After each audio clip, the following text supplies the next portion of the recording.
Hi and welcome back to another episode of Rescalin's podcast. Today I'm here with Mr. Ram Kesavan, Chief Marketing Officer here at Rescaline, and we're going to be discussing something that is very crucial to the company right now.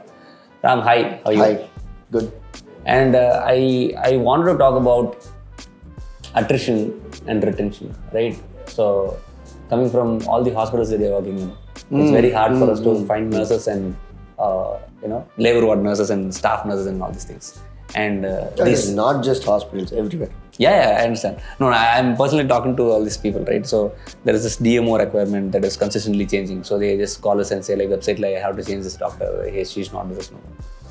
And we also work with metroscopiers where it's like a very, I think they have called us multiple times asking for, like, do you know any consulting service that I can rely on and stuff like that. And we also face the same in our office, and we have evolved into. I think I don't think we have had this much people leaving and changing in the past, like in the last 2 years. At the first front, it was like totally us, and it was like all people who are with us. So, what is your take on attrition and how are companies trying to retain in a place where everything is changing so fast? So, as you said, attrition and retention and so much of vacancies that are there. But we also see a lot of unemployment across the country, across wherever we go. One main thing that I have seen is most of our education institute have not trained people well for the current adapting into the current workforce. Most of the training that has been given in our education system has been to do clerical jobs, to do basic calculation jobs, to do data entry jobs, but not much of technical work or per se. Even once they enter into their colleges where they do their higher studies, where they do their masters, most of their training still there is just to train them to be obedient and do all these chores of jobs. So when these people enter into the job market, we don't talk about huge attritions in big companies. We only talk about layoffs. There is a huge difference. So these big companies, they make huge profits. Their profit high, they have a lot of money to keep people, they have a lot of money to have a bench. So we don't see attrition. So all those things are like government jobs. We see all this attrition, retention, all these problems in small and medium companies, and only where the job role is very hard. Take for example a delivery job, a sales job where it requires you to travel a lot. So only these are the places where we see a lot of attrition. More than the other companies. Other roles. So one main reason Attrition is in small companies, unsatisfaction of the job role that they are put in. If they are a fresher, when they in college there is not much of stress or targets or anything. Once they are put into a role where they have to be responsible, they don't feel or they are not able to adapt to it easily. So that is one reason many people leave organizations. I am seeing people, they don't work. They say, I don't want to work. It is becoming a trend in India saying, I'm not working. I don't like to work. I am a freelancer. I do nothing. I think I recently saw it even on the news that people are, they prefer doing nothing. They want to do nothing, this generation of people. And the next reason is always the organization culture, their near boss, maybe they are not happy with what they're doing. And always then the third thing is money. So money did not come first, second. The money is always the third because it is always people and job satisfied. No, I'm not satisfied or I'm not able to take responsibility. So these two is 1, 2, and third is money. So in the small and medium companies, the ability to pay, because their market itself is very volatile. It is, we see layoffs in big companies. So in the small companies, there is a lot of volatility in their working capital, in everything. So that causes a big reason for attritions. And culture, finally. Sorry, culture was second. In culture, it is, how do you say?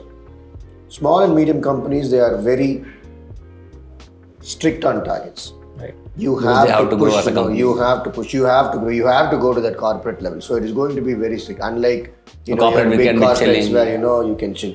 But people decide on like my friend is like this. I want to do the so same. they have 4 days of holidays, 3 days of work from home. I don't know the kind of perks that people expect.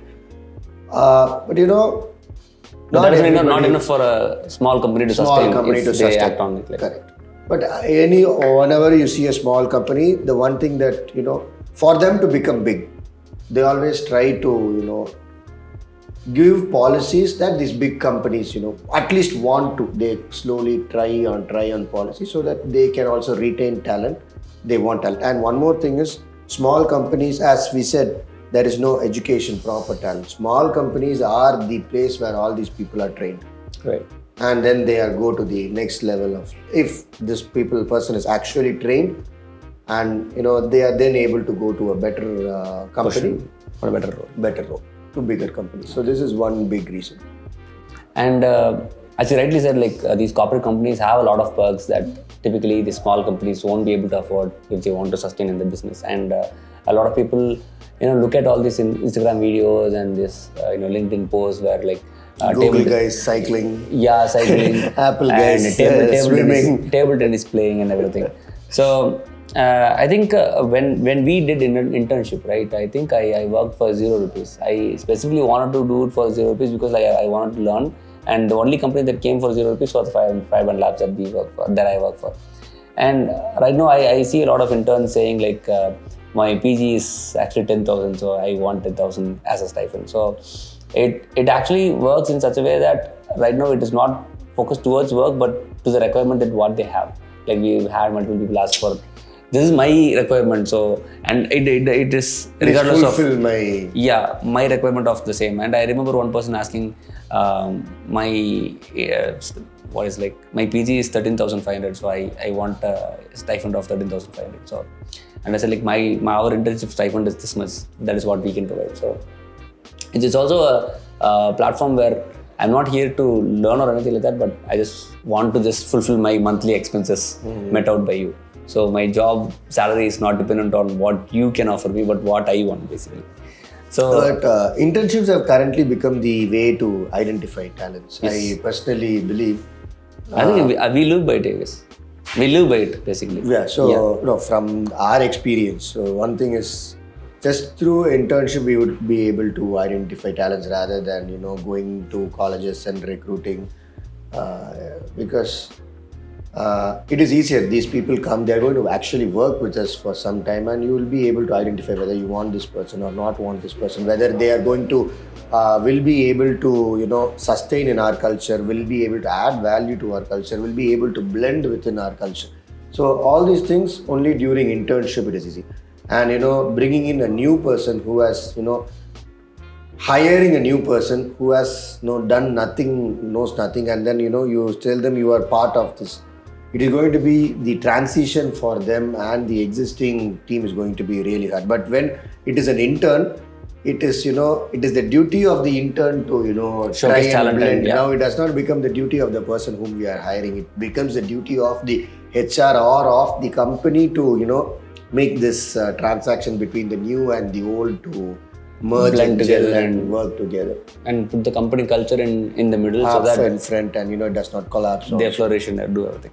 So this retention part is where a lot of companies do, and we've made sure that we've had a lot of retention techniques where we appreciate them through incentives. Like we have gone on 3 trips, and we have done food days. Those are all culture. Consistently. Culture, yeah. So we made sure that the culture is sustainable enough for them to thrive on their own. Enjoy and thrive on their own. So do you think companies right now are enabling that with the advent of AI? Because like more and more layoffs are coming, and as you said, like you said, attrition and layoffs are completely different. Do you think the market is actually trying big companies to push layoffs rather than just having attrition where the person decides I don't want to work here? big companies are pushing layoffs. It is, It's inevitable. it basically. is. We can see it directly. It is just they are slowing down the pace. It is like I'm not going to cut the rope just like this. I'm going to so that the damage, the collateral damage that is happening because of this new technology coming in is not going to affect the whole people in a mass. If it is going to happen, if AI is being enabled into businesses, just like in big businesses, it is going to close economies. It is going to close countries. But it is inevitable.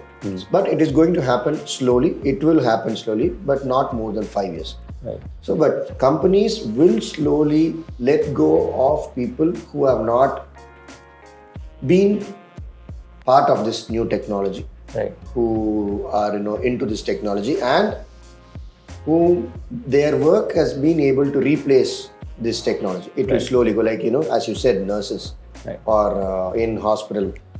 We will see so many nurse bots in the future. Right.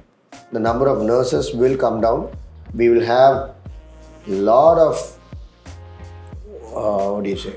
biometric sensors inside every patient. We will have sensory rooms in a hospital where 10 to 15 nurses are going to be sitting, just be reading vitals about every patient. Outsourced company doing this. And all the other work, the work of carrying the person or Bringing food helping and- them, bringing food, everything will be done by nurse bots. Right. And they can work 24/7. They can work 24/7, just repair and maintenance, no attrition. You're just carrying our audience around. You're just carrying our audience. And we have and I think in the future DMAT can be a provider of test bots.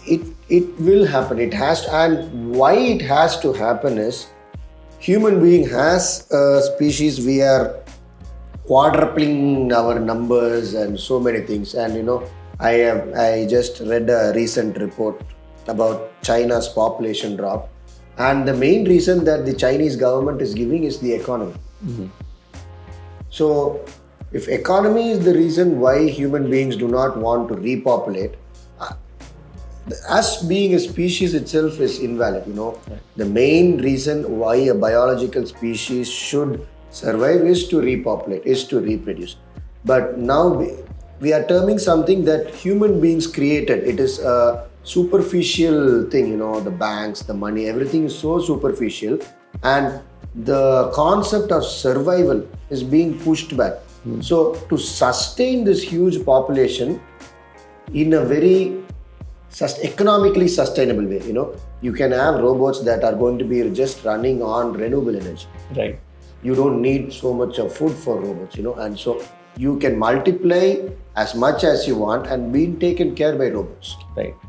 And the only problem is like you just need to make sure that it is under control and it is not overtaking you.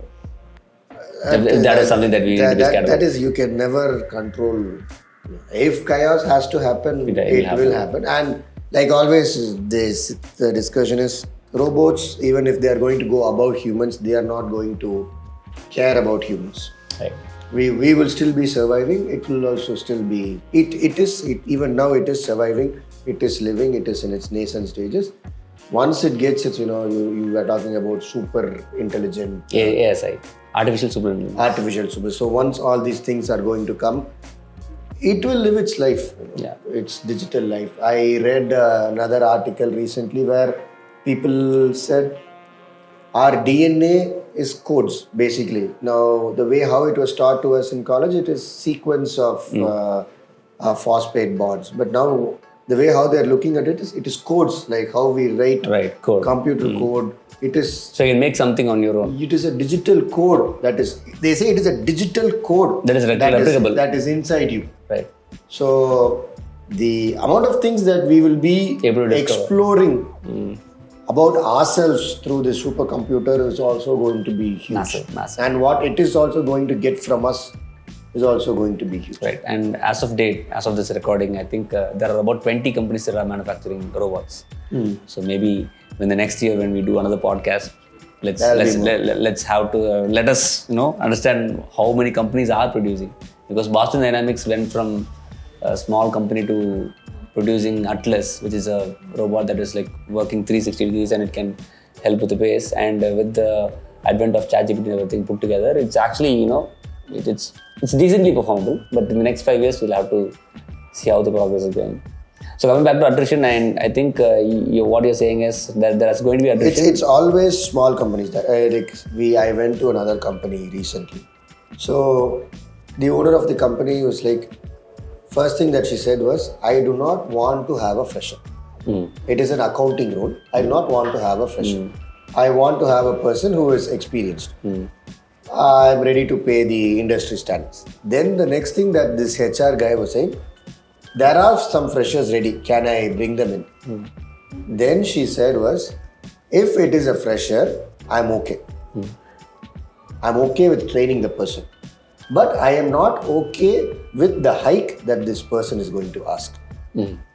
This was the exact statement that this lady gave. So better I have, because it is not, she said it is not a role that involves a lot of time, effort, or it needs changes, or it is a dynamic role, it needs technology, it is an accounting role. So I prefer to have a person who is skilled and ready to pay industry standards, rather than bringing someone and say, training them, and then they asking me they for job hop and they go to another company. Right. And she says, I am acceptable, but I understand what that person is. It's not a sin to do, it is human nature, but I do not want that. I have been through that many times. I do not want that. Let me get this role done through a senior person itself. And she was very specific about the caste, the age, the gender, the community. Right. Very specific. Very specific. Right. I was shocked. Right.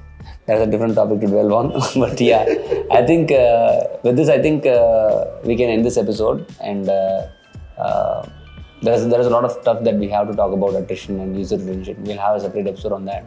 And we'll have to talk about how the future of workforce is going to be with the introduction of AI and robots into the new age of workforce. I think Amazon already has an entire warehouse that has zero workers, and Amazon, I think, can have zero attrition even now. If they're going to go full on robots. Yeah, I think they're actually doing it. And I think one of our business meetings, someone said, like, if they have a 7-second delay in one product going from this part to this part, and they said like around $100,000 is going down the drain. So that is the amount of time data that they're also able to capture. And the amount of, you said, like, delivery time, right? The 7 seconds can harm 70 lakh rupees for the company, which is going to be massive if you look at it in a large scale, right? So relying on a human was a question for them. No, companies like Amazon and all these things, they are no longer in the game for money. Right. Their game is no longer money. Their pure game is transforming the globe. Right. They want to bring in technologies. They are here to bring in robots. They are here to bring in drones. They are here to make changes, global changes. It is not about money. They have crossed that concept. Like, when we always say to people, once you make so much of money, it doesn't make sense. It does not make sense. Now, for companies like Amazon and Apple, it is going to be. It's beyond comprehension. It is beyond. We as common people, I don't think most of us are able to comprehend what they are thinking. The thing that they are looking at it as a company, I have bought so much of technology changes. I have bought so much of changes into human nature itself. Right. Rather than, I have supplied. Those are all the stakeholders, shareholders gimmicks that they are giving to us. But then in the back, all the technologies that they are implementing, everything that they are doing to the business is to enhance or improve human lives with technology. Right. Yeah, I think with that being said, I think we can end this episode. Okay. Thank you so much for all your thoughts. Thank you. And I think we went from attrition to new age of workforce. I think that will be a separate episode altogether. Thank you so much for watching this video. This is me, Guhan, and this is Ram Kesavan signing off. Take care. Bye-bye.